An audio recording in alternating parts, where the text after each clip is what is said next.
माँ, रेशमा और मनीषा 3 बहनें हैं। उनका एक भाई भी है, मयंक।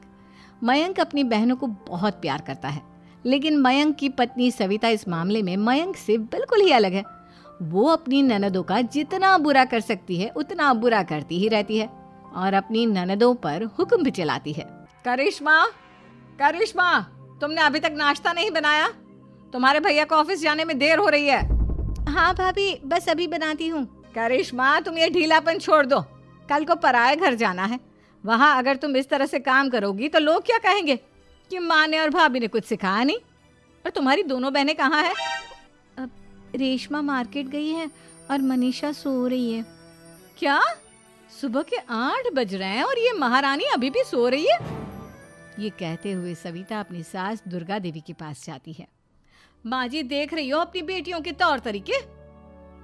क्या हुआ बहू, सुबह सुबह क्या कर दिया मेरी बेटियों ने? अरे एक तो अभी अभी उठकर किचन में गई है, दूसरी सुबह सुबह बाहर चली गई और तीसरी अभी तक सो रही है। क्या करूं मैं इन तीनों का, मैं तो परेशान हो गई हूँ। जा जाकर उठा उसे और रेशमा से मैं बात करती हूँ। सविता सीधा मनीषा के कमरे में जाती है और उससे कहती है, महारानी जल्दी उठो, सूरज सर पर आ गया है। भाभी थोड़ी देर और सोने दो ना, मैं रात को लेट सोई थी। वो क्या ना, यूनिट टेस्ट चल रहे हैं। शराफत से उठती है या नहीं, या फिर पानी की भरी बाल्टी डालूं तेरे ऊपर? नहीं नहीं भाभी, मुझे बिस्तर में नहीं नहाना, उठती हूँ मैं। मनीषा जल्दी से उठकर बाथरूम में चली जाती है। सभी आराम से बैठकर नाश्ता कर रहे होते कि तभी रेशमा बाजार से हाथ में सामान लिए आ जाती है। रेशमा को देखते ही सविता उस पर बरस पड़ती है। लो, आ गई महारानी। ऐसा भी क्या सामान लाना था जो सुबह आंख मलते ही बाजार की तरफ रवाना हो गई?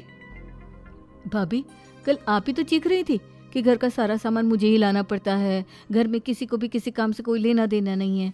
अब मैं बाजार जाकर सामान ले आई तो आपको इस बात से भी तकलीफ हो रही है? देख रही हो माँ जी, अपनी बेटी की जुबान कैंची से भी तेज चलती है। और मयंक, आप तो कुछ कहेंगे नहीं अपनी लाडली बहन को। रेशमा, अपनी भाभी से ऐसे बात नहीं करते। चलो माफी मांगो। भैया, मैं क्यों माफी मांगू? आप भाभी से बोलिए ना कि हम पर कम हुक्म चलाया करे। हम इस घर की बेटियां हैं और आपकी पत्नी की ननद है।